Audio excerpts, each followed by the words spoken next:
Hey guys, you're listening to Wingin' It with Holly. In this podcast series, I'll be sharing the fun and interesting things I've learnt about birds since I started really noticing them 5 years ago. I'm no expert though, so along the way I'll be picking the brains of my knowledgeable birdie friends, the human ones that is, so we can learn and wing it together. You can see birds anywhere, in a city or the countryside, watching from a balcony or your local park. And I'm hoping these short episodes will help you notice and learn more about our feathered friends, especially if you have never taken the time to get to know them before. My friend Sean joins me on the podcast this week, where we swap some fascinating and very random birdie facts, including which species lay eggs the size of coffee beans, what type of bird uses poop as a weapon, and which birds hold the record for being the largest, smallest or fastest in the world.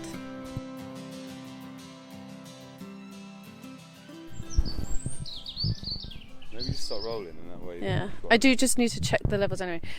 Testing, 1, 2, 3. Oh my gosh. That's a grey wagtail. There you go. I've never seen one in this park before. I see them all the time, That's amazing. You see how it... Oh my gosh. Yeah. What the hell? Okay. There you go. I need to tell the birdie crew. How many facts do you reckon you've got? It's about 6. I wonder if we have the same facts. I doubt it. Do you reckon?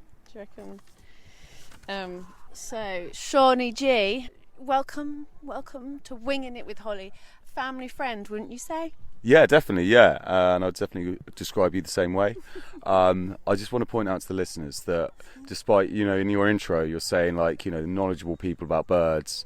I'm not necessarily a knowledgeable person about birds, but I don't know the individual birds, but I do know a bit about birds in general, which is I found quite surprising when I was thinking about what we're going to talk about today. When you suggested all those ideas, I was surprised at how I honestly do think you will bring a nice and a different perspective to. Yeah, you might not know the kind of about certain birds, but I think you know about other birdie stuff. I think you're right. I think different is probably the word we're looking for. Do you? So with every guest, I like to ask if you have a favourite bird. Do you have a favourite bird? Yeah, I do. It's the albatross, obviously. It's the coolest bird, isn't it? Okay. Tell me more. Tell me why.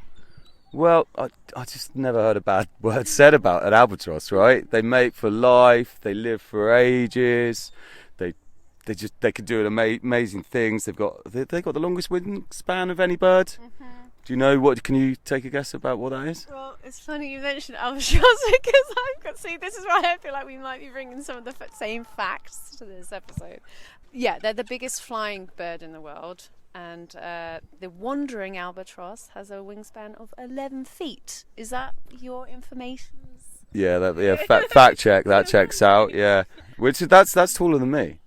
That's a lot taller than me. Yeah, I know. That's mad. That is mad. So actually, we should probably just say that the point about this episode, we're going to basically just be sharing some fun birdie facts with each other, and that being one of them. Do you know about Wisdom, the albatross? I know all about Wisdom, the albatross. Yeah, I know all about Wisdom, the albatross. But I've got loads of other facts, but not necessarily about albatrosses. Okay, so I'm going to fact check you now. Go on. How old do you think that Wisdom is thought to be?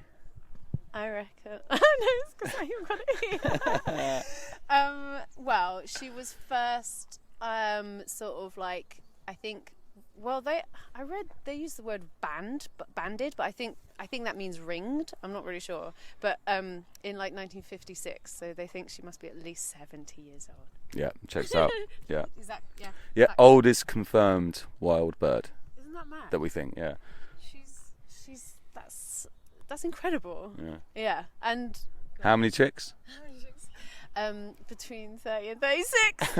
I've got 40 plus, so I'm in a top champion on that. I've got 40 plus. Okay, she has been busy. But did you know that actually albatross aren't, or the type of one that she is, what is it? A Laysan albatross. They're not actually normally supposed to live that long. So she has outlived several of her partners, because obviously also albatross are known for typically mating for life. She's outlived some of her partners, so she's had to, get it on with some other guys instead. Yeah, Wisdom likes to get about, doesn't she? But at least, I think she's. You can't blame her. Like if your mate dies, do you know what I mean? She's still got something in her, so she's got to go for it, right? Yeah, although it sounds like she's getting a little bit desperate now. Do you know who her most recent partner is? Don't know. Do I know him? It's her father. Oh no, you just shattered all my ideas. I had this built-up thing of Wisdom, and now she's. Wait, it's her father. I know. But then, how old's her father? That doesn't make any sense. No, I don't believe you. I don't believe you. You've got a fair point. If she's, you know what, you're right. Because if she's the oldest and she's 70, I think maybe I read that wrong then. I think you read that wrong. I think it was her grandfather. Oh God. Well, okay, sorry. So I haven't actually tarnished her reputation because that doesn't match. You've tarnished your own though, a little bit, yeah. Okay, all right. Okay. Can I just do one more fact, actually, about Wisdom? Yeah. And this one is true. Okay. For the listeners, this one is actually true. Take a guess at the number of miles. What's her mileage? Estimation, obviously. It's an estimation. Oh, I'm not good at this kind of, like... Could you give me, like, a range to go with, please? Yeah, I'll give you between 0 and 5 billion. Oh, thanks. Thank you. Thanks, Sean. Well, I'm going to... 500,000. Okay, that's a bit short. I mean, it says here in my notes, 3 billion miles. What? Wow. That sounds unbelievable. Yeah. We might have to fact check that post-edit, yeah? Yeah, okay. Well, can you... That's your job. You've got to fact check. But, I mean, let's just say it right now. Wisdom, she is an incredible creature. The oldest known wild bird out there. 70 years old. She's had, like, over 36 babies. She's just, what a gal. What a gal. Round of applause for Wisdom. Okay. Shall I give you a fact now? Yeah. And can you just tell me if it's one of your facts? Because this is where this episode might go a bit wrong. Can you guess... No. Can you guess the smallest bird in the world? The smallest bird in the world. Well, the tiniest one might be from what family? A tit? Good guess, but no. Should I tell you? Yeah. Yeah. Bee hummingbird. Oh, of course. And I actually knew that in the deepest, darkest depths of my brain. Yeah. I knew that. I think I've seen that on an Attenborough, actually. Can you guess why it's called a bee hummingbird? Because it's about the size of a bee? That's correct, Shawnee G. So, at barely 2 inches in height, and their eggs, get this, their eggs are about the size of a coffee bean. So can you imagine the chick that hatches... The size of the chick that will hatch from an egg the size of a coffee bean. Isn't that incredible? That is absolutely insane. That's mad. They are only a tiny bit bigger than the average bumblebee, hence bee hummingbird. However, unfortunately, that also makes them sometimes the target for the kind of animals that would eat bees. Right. Including mongoose, wasps. Who knew wasps eat bees? Frogs and spiders. Wow, I can believe that wasps eat bees, because wasps, I mean, I love bees, but wasps are, there's a little bit of, they've got a dark side, haven't they? But then I'm wondering what, even if they don't get eaten, something that small, a bird that small must have a very high metabolism and must have a pretty short life expectancy anyway, I'm guessing? Yeah, I mean, I would think it can't possibly live that long, I mean, when you're that tiny, but cute, right? Yeah, very cute. All right. Apart from the getting eaten bit. Yeah, none of it. So, right, let's hear a fact from you, Sean. Well, I'm going to give you a true or false. Okay, so you've got to guess. All right. Holly, is it true or false that flamingos can only eat with their head upside down? True. Yes, bingo! Hey! Bingo! They can only eat with their head upside down. I don't know why, but that's fascinating, isn't it? That is fascinating. I mean, they must... I feel like they do always spend a lot of their time with their necks bent over, don't they? Just kind of, so... Yeah, it's probably the size of their neck. Biggest bird in the world. You must know this one. Albatross. We just covered that. No. The biggest... Sorry. Well, no. Okay. Oh, right. The Okay. biggest bird Yeah, in the world. right. So albatross are the largest flying bird. Right. Ostrich? Correct. So they are the biggest of all the birds on Earth, both in size and weight. They grow up to 9 feet tall and can weigh up to 287 pounds. That is incredible. And I don't really have anything more to say about that, actually. Basically, that's it. They're incredible. I'm gobsmacked. I'm flabbergasted by that He's fact. Speechless. Yeah. I've left you speechless. It's not often I'm speechless, but that's it's just mind-blowing, isn't it? All right, come on. Let's hear your one. Okay, but it's a guessing one. Go on. Okay, how high can a penguin jump? Ooh. Like longest recorded Yeah. in the Penguin Olympics. In the Penguin Olympics. Well, I made that up. There's no Penguin I Olympics. know. Imagine. Imagine a pole vault. Pole vaulting Like, as penguin. in like Off the ground, yeah. Into the air. into the air. Like a jump. I don't know. Just a guess. 8 feet. Ooh, that's not far off. Listeners, what are you thinking? What are you I thinking? think 8 feet as Do you well. think up or down, listeners? It's 9 foot. 9 foot. So it's a really good guess. And it's 9 feet, and then I was like, well, I've just said 9 feet for ostrich. Yeah, there you go. Ah. There you go. Maybe there's something in that. Yeah. Yeah, maybe that's some kind of, nature has a So lot of you similarities. realise that whatever penguin that is, jumps the height of an ostrich. Yeah, but his wings. Wait, no, wasn't the ostrich 11 foot? You said No, 9 feet. 9 I said feet. the Okay, wingspan right. of a wandering right. albatross was 11 Okay, yeah. Right, you are. Yeah, right, you are. This is why you're doing the podcast, not me, because you know your stuff. Well, no, just because I've got my notes and I'm reading them. You don't need to tell the listeners that. Yeah, You can right. keep that to Oh, yourself. yeah, I'll edit that bit I out. don't have any notes. No, what's that you got on your phone there, Sean? So that is incredible. I mean, who knew that penguins? What the hell? Who knew they could? They weren't. They don't really strike you as jumping birds, do they? No, but Waddling birds. Yeah, I mean, but I think the thing I always think about penguins is that on land they look incredibly awkward, don't they? But then when they get in the water, incredibly graceful, right? So maybe this is, it's the start of them. They don't really want to be on the land, so when they jump, they're trying to get as far away from it as possible. Perhaps, I don't know. Yeah, maybe. I'd say that's fair. You're right. Yeah. Once they're in the water, it's like they're meant to be there. Yeah. They're great swimmers. I like it. Thank you. Okay, the fastest bird in the world. So we have them here in Brighton, and they're the fastest birds in the world. Do you know what they are? It depends. It's because if you are they doing a dive? Are they level flight? They're diving. They're diving. Yeah. I mean, I feel like you know this because of what you just said. do we have peregrine falcons? Yeah, Yes, we come do. on! And I don't even have any notes. Hey, And actually, I saw a peregrine falcon yesterday did you? Where did you see it? in the sky. Oh, huh? Was it diving in the sky? Nice one, very original. Yeah, I mean, incredible birds. They're the fastest bird on the planet, achieving speeds of around 200 to 240 miles 200 to 240 miles per hour in its high-speed dive, and up to 68 miles per hour while in level flight. And to reach such extreme speeds, the falcon has the ability to fold its aerodynamic wings back against its body to reduce drag. I don't know what drag is supposed to mean, but can I just explain one thing about peregrines? So when they're doing that dive, do you know what they're going for? Worms. You think No, they need I to don't. travel at 240 miles per hour to get a worm? I mean... Earthworm Jim. He can move. No, their diet is an interesting choice. They eat pigeons.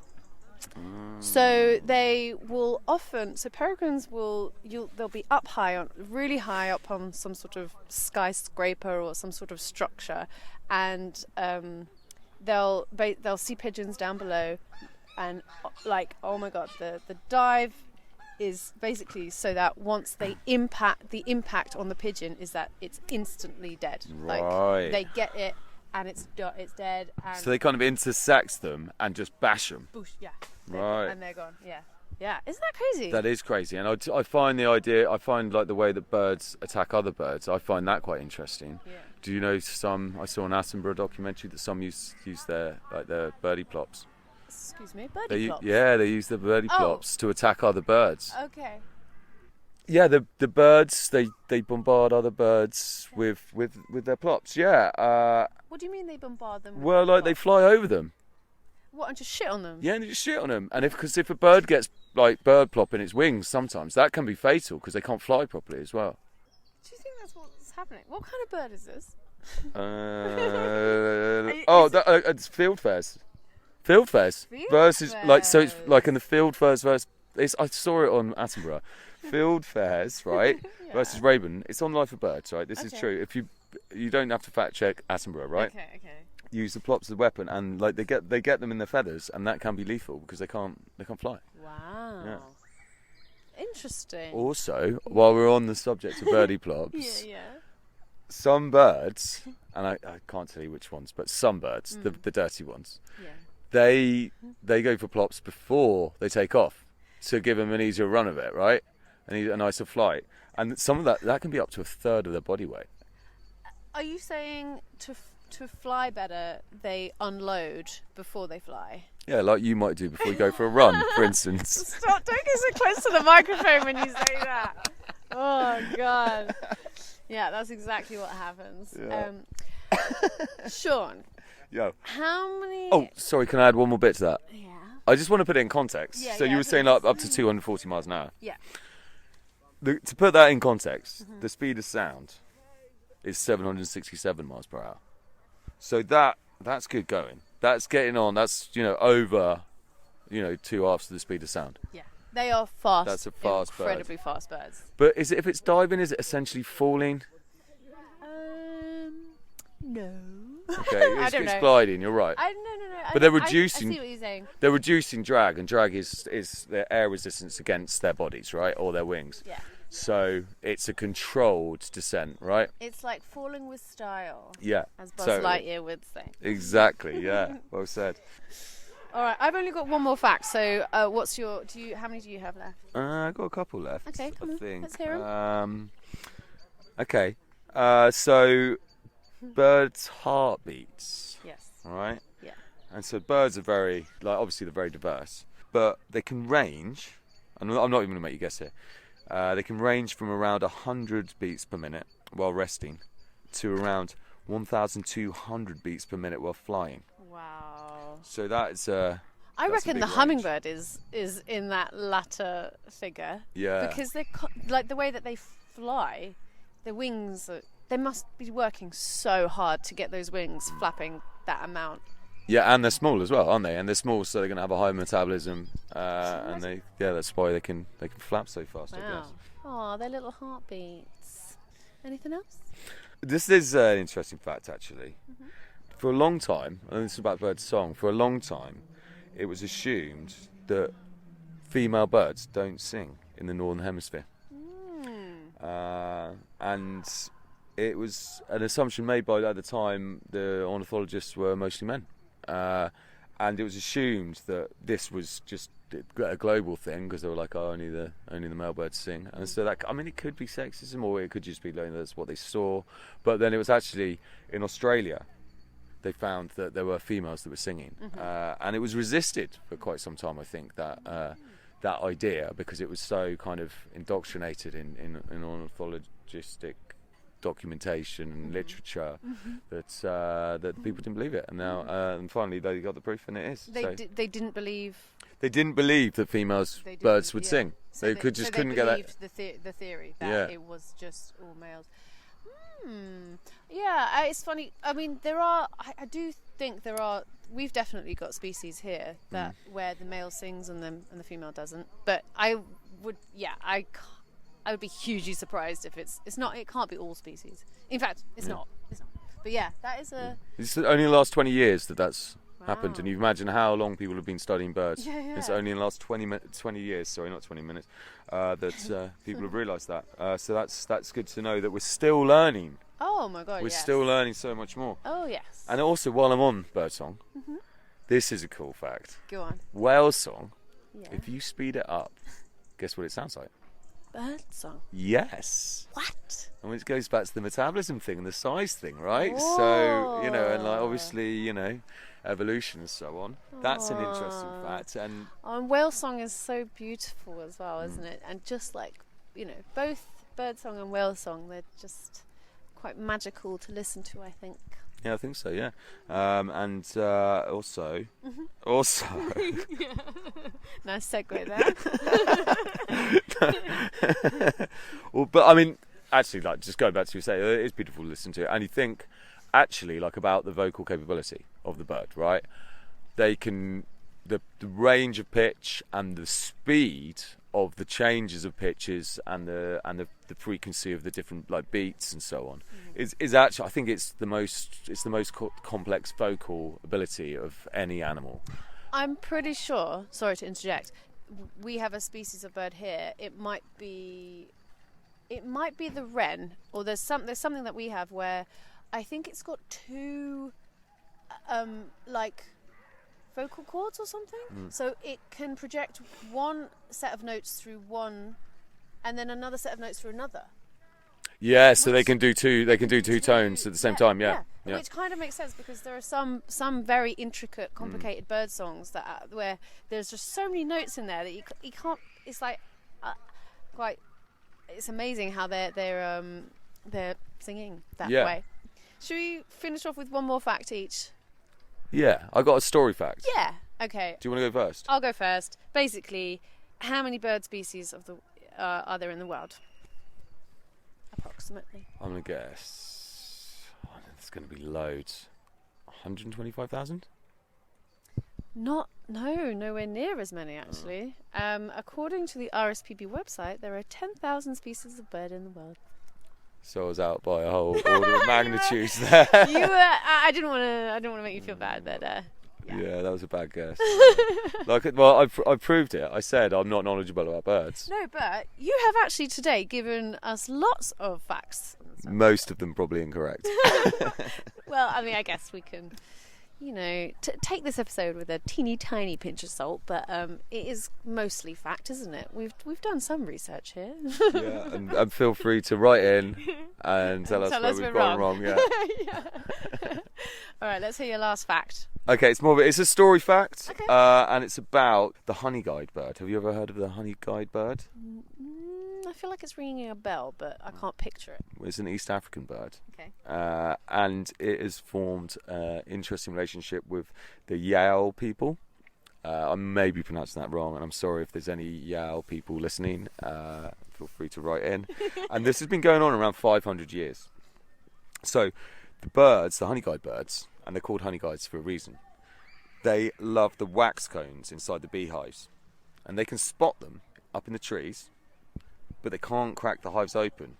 And they might actually get stung by the bees, right? Yeah. So they got a problem there, but they love the wax cones, right? So they've developed like this relationship with the tribes, and they take they've got an agreement where the Yao people take the honey and they leave the wax cones for the birds, and so they've got actual calls. So the people do a bird call of their own when they want to find the honey. Right, and then they call the birds, and then the birds will come and they'll show where they've spotted the things. Then they'll climb up the tree, they'll get them down, and then they both get what they want.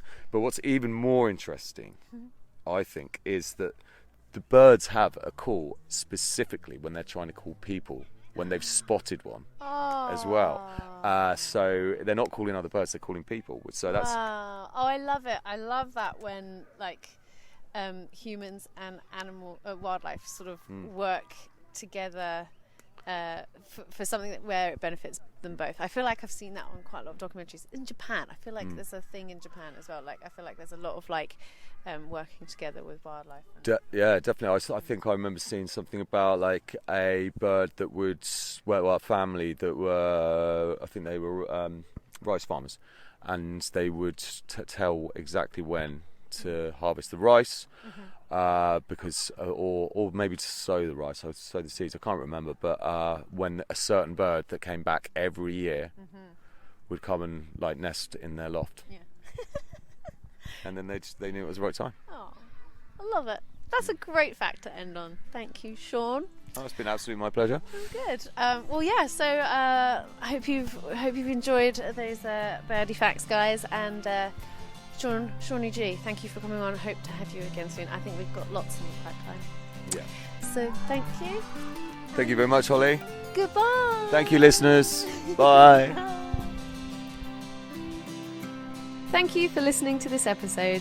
Don't forget to subscribe if you haven't already, and if you have any birdie questions you'd like me to explore in this podcast, you can get in touch via my Instagram @WingingItWithHolly.